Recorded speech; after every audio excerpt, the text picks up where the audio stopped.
They could have gotten seriously injured or killed from those violations. You are actually insane and you need to go to jail. r/nuclearrevenge, where people are the most vengeful versions of themselves. I'm so excited today, guys. We have a good lineup today. Let's get into it. This first post is by 5155163. My neighbor liked to clean. First posted in r/pettyrevenge, another subreddit we have on the channel, but I was told it belongs here. I thought I got nuclear, but my revenge still was petty. I let you be the judge of that. Okay, let's judge. In 2001, I had just moved to a quiet neighborhood where my children, 1 and 3, could play outside safely and grow up with neighborhood children. It was also nice for my cats, 3, to finally be able to run around outside. Aww. After the first week, it was our first garbage day. Everything neatly in closed bags and in our personal garbage container. In the morning, we had to place the container on the side of the road with the rest of the containers on our street. So it was there at 7, after which I started cleaning my house. I had a white floor because I liked it, and that way, I knew for sure that it was clean. I mopped daily. I was still extremely clean at that time because of crawling children, as any good person would be. Then I did the shopping, and when I got home, I was in shock after opening my front door. My entire hall was full of unknown waste. Pieces of glass, sharp metal lids, pieces of food, cartons, plastic, etc. Clearly shoved through the mail slot. I already saw a number of neighbors looking at me expectantly behind their windows and in front of their house. It was clear that they knew more. After asking around, I was told who had thrown that garbage in my house. Conscious neighbor had done this with much fanfare. Something snapped inside me. A bomb in my frontal lobe and all decency disappeared from my mind. Steam from my ears. I cleaned out the trash and put the kids in the living room. Then I cleaned the cat litter box. Normally, I throw the entire contents in a bag, but now I was a bit more precise. I only scooped the shit and urine clumps out of the box and divided it evenly into small bags. Those thin ones that tear quickly. I took the bags and went to the neighbor further down the street. I rang the doorbell and kept the bags behind me. The lady opened the door with a smug grin on her face. The door opened wide and I could quickly see her hall. On the right, a carpeted staircase. On the left, the open door to the living room. The hall continued for another 1.5 meters through the back after the stairs and door where the toilet was. Everything was super clean. I asked her devilishly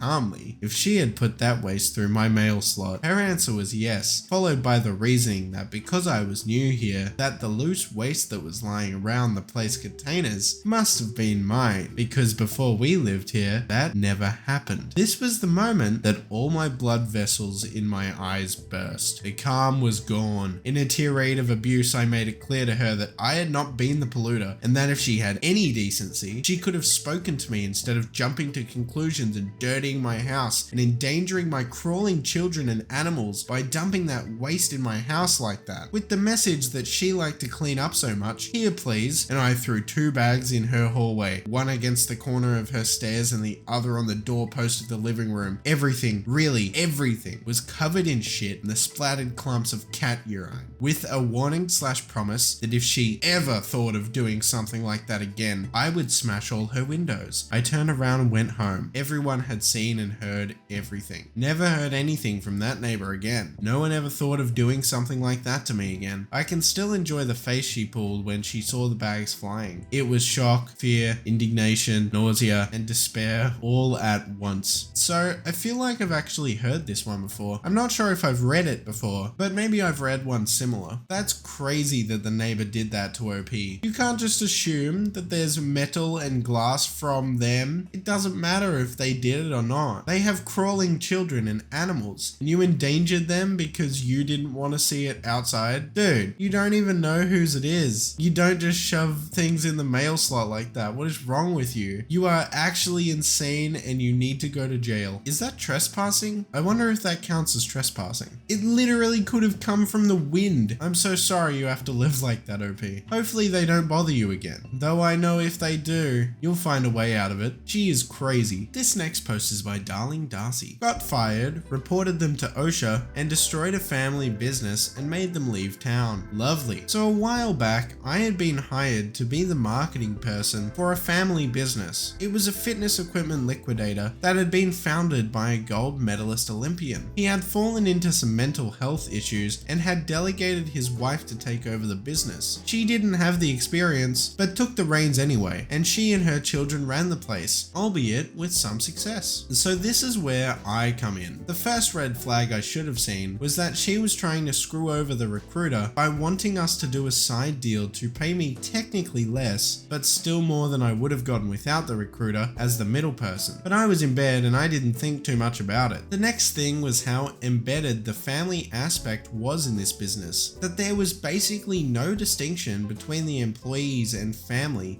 affairs being wrapped up in their work environment too. But I was just happy to finally be in a space where I felt welcome and almost love bombed by the CEO, who treated me like one of her own children. Always lots of hugs and even kisses during good morning meetings, as if we were coming downstairs for breakfast. Meetings ended up turning into brainstorming sessions because of the CEO's children, and the workers were so scatterbrained and didn't want to commit any specific plans of action. And I was basically on my own when it came to any marketing of anything, because nobody would actually participate if it came down to it. About a month or so into it, I get ambushed by the CEO and her daughter, who was like the operations person technically or something. Both were wondering why I hadn't achieved as much as I had wanted to, and when I explained that I didn't really receive much help or participation from anyone, suddenly it became all about blaming me for everything wrong and why sales were down and why nothing was exponentially growing as she had hoped they would. I explained what actions I had taken and that I was doing exactly what I said I was going to do. It wasn't my fault nobody wanted to help when they said they would. It didn't matter. They wanted me gone because they expected the moon in 3 weeks' time with zero budget and zero help from anyone else. So I just left. I want to add, I did a lot while there. I automated a lot of their processes that they were doing by hand, set up Salesforce and Slack, as well as setting up and handling Zendesk and a ticketing system, and even automating a lot of POS processes, and even automating a lot of point of sale, and even automating a lot of point on sale, and even automating a lot of point of sale processes, so that from card tap to accounting. It was all smooth and seamless, and I made tons of things very efficient for them and improved productivity while there. But none of that mattered, of course. They wanted double the sales from basically social media posting and nothing else. While I was there, I had documented tons of OSHA violations, exposed wires where customers would walk, ADA violations, customer safety violations, forklifts operated with zero certification and no PPE, and having employees standing on top of the forks just to reach the warehouse ceiling. That's insane. With no safety anything, structural violations, you name it. They did landlord special type fixes and left things in often worse states than before. I made the call and sent OSHA photos of what I had documented, which I had only documented in the event of needing to use it. Never actually expected it to come to that, but I did. After talking with them, it was explained to me that there was months-long processes to get actions to be taken, even with evidence. The penalties for the violations I had evidence for were financially crippling fines I knew they wouldn't be able to handle, and after a couple of months of checking every now and then, I got confirmation. Action was taken. Then a couple of months later, I drove past the warehouse/showroom and saw that it was abandoned. Broken letters, overgrown grass in the parking lot, boarded up windows and doors for lease, all gone and dilapidated. While I was placing those calls, I was also reaching out to my realtor friend, who is super good at what she does, saying that we should time it right so after these fines and penalties that she can drop literature off at their door until they're convinced to sell. She didn't do it in time, but she did catch wind that the house had been sold and sold fast. Their website was 404, and they basically packed their stuff and left. I still can't believe it worked, but sometimes in life we have to accept that we are the karma that someone has coming to them. Goodbye, Amy. Wherever you and your family left to, we're even. I still can't get over the fact that they were actually making people stand on the forklift forks to reach shelving. That's insane. insane. You've actually saved lives by doing that too, OP.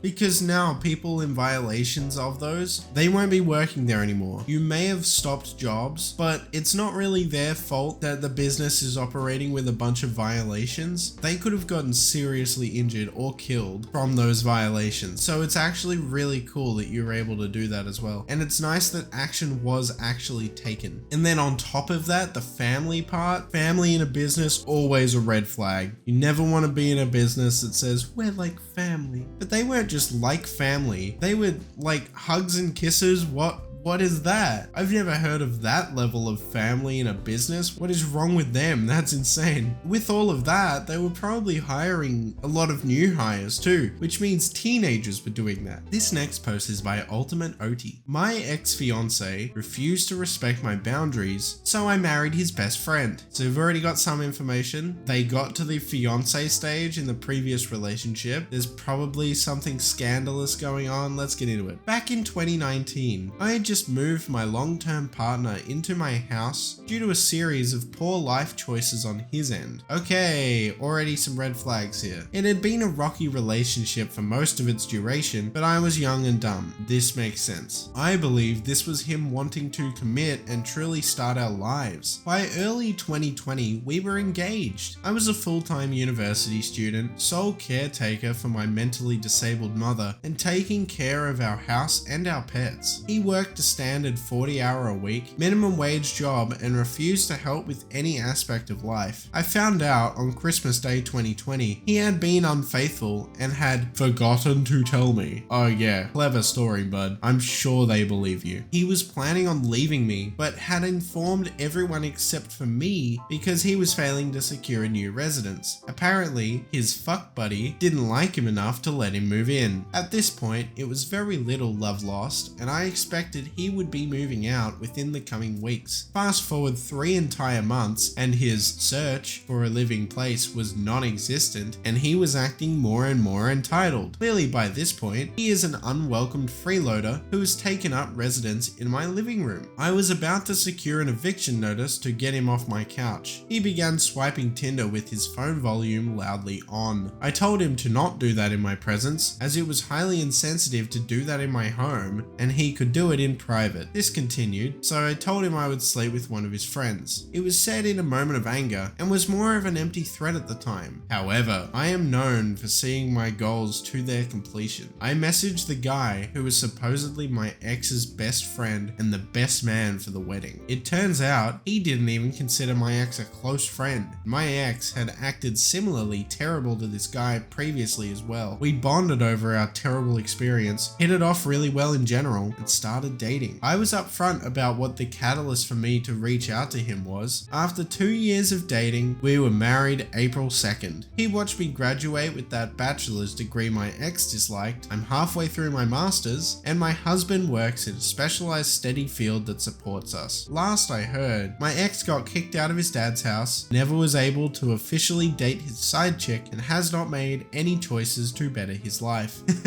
Damn man, exes for the streets. OP just like kept leveling up in this story. That's crazy. This happened ages ago too. He just forgot to tell her apparently.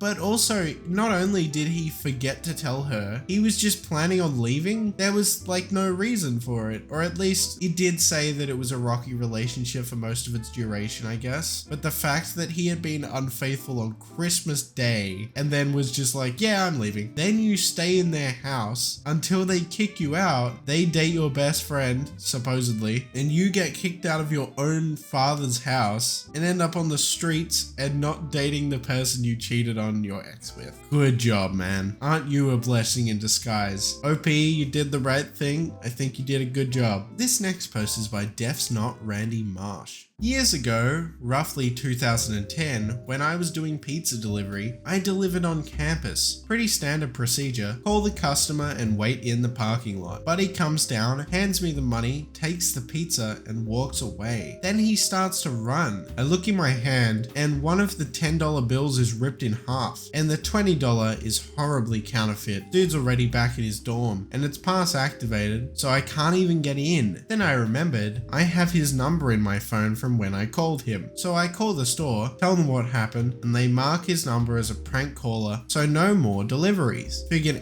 that's good enough, I guess. Then as I was leaving, I see campus security talking to a police member. There was a stop check just before the entrance to the grounds. I stop and walk up and give them a rundown of what happened. Give the counterfeit bill and the rip bill to the officer, while the campus security dude is looking up the phone number in the student directory. Campus security finds out who it is, and off they go. 10 minutes later, Buddy is in the back of a police car with his dorm mate for theft under $1,000 because technically he didn't pay for the pizza, possession of counterfeit currency, he had more in his dorm, possession of narcotics, possession of a controlled substance, possession with intent to sell, possession of stolen property, and another charge I can't remember. I guess he posted bail a couple days later and came down to the pizza shop to have some words with me, but I wasn't working that night, so Buddy started trashing the lobby and got arrested again for trespassing, criminal mischief, and vandalism. And they found a knife on him as well when they searched him, so there was a weapons charge too, but I think that got dropped. I'm not sure what happened after the second arrest, as I was never called to testify in court, but I'm going to assume he took a plea deal. He most definitely got expelled from the university though. As this comment says here, I swear criminals are hella dumb. If you're doing something illegal, do one thing, not 50 things at the same time. Real, that's so true. All OP did was stand there and give him a pizza and not get paid. They called the pizza place, I guess, but the rest was like kinda on him. OP didn't know he had narcotics. OP didn't know he had intent to sell or stolen property. Like, dude, chill out with the crimes. And then he got a vandalism and trespassing charge after that. He should find a different line of work, I think. This was r/nuclearrevenge. If you enjoyed this, make sure to go check out some other videos on the channel. If you agreed or disagreed with anything I said, make sure to let me know in the comments below. You see this button down here? If you click it, it'll give you a cheese flavored cookie. No one can pass up on a cheese flavored cookie. I know you've never had that before. Click it, click it, click it, click it, click it.